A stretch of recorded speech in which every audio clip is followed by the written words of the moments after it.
દાખલા નંબર 21 બિંદુઓ -2 1 અને 4 5 ને જોડતા રેખાખંડનું y અક્ષ કયા ગુણોત્તરમાં વિભાજન કરે? ધ્યાન આપજો ભાઈ. આપણે ધારી લઈશું પહેલા કે ધારો કે બિંદુઓ એ પહેલા એ નામ આપીશું, બીજાને બી નામ આપીશું. તો a -2 1 અને b 4 5 ને જોડતા રેખાખંડ AB નું y અક્ષ પરનું બિંદુ. તો y અક્ષ પરનું બિંદુ છે એટલે x યામ 0 આવશે અને y યામ y આવશે.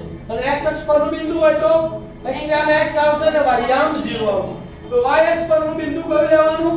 P0y એ કયા ગુણોત્તરમાં? m1/m2 ગુણોત્તરમાં વિભાજન કરે છે. આકૃતિ દોરી કાઢીએ.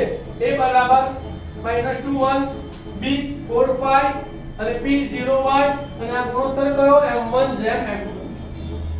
આ x1 આ y1 આ x આ y આ x2 અને આ y2. તો અહીંયા જુઓ, તમને અહીંયા x ની વેલ્યુ આપેલી છે. તો પહેલા કયું સૂત્ર લેવાનું? x નું. એટલે તમને ગુણોત્તર મળી જાય.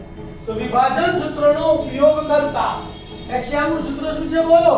x બરાબર m1x2 m2x1 છેદમાં m1 m2. x ની વેલ્યુ કેટલી છે? 0. તો અહીંયા 0 લખીશું બરાબર m1 ના m1 m2 x2 ની વેલ્યુ કેટલી છે? 4. તો m1 * 4 વત્તા m2 ના m2 અને x1 કેટલા છે? -2. તો m2 * -2 છેદમાં m1 વત્તા m2.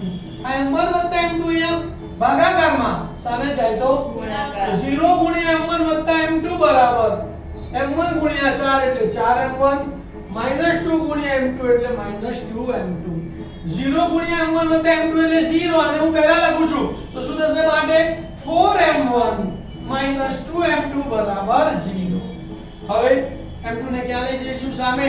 -2m2 સામે જાય તો પ્લસ. તો માટે 4m1 બરાબર 2m2. આપણે ગુણોત્તર શોધવો છે તો m2 ને આપણે આ બાજુ લાવીશું અને 4 ને આપણે સામે લઈશું. તો m2 અહીંયા ગુણાકારમાં છે, અહીંયા આવશે તો અહીંયા શું લખાશે? m1/m2 બરાબર 2 તો ત્યાં ત્યાં જ.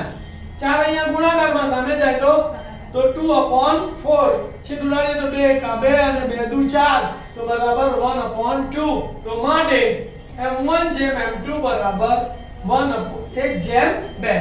તો y અક્ષ 1/2 ના ગુણોત્તરમાં વિભાજન કરે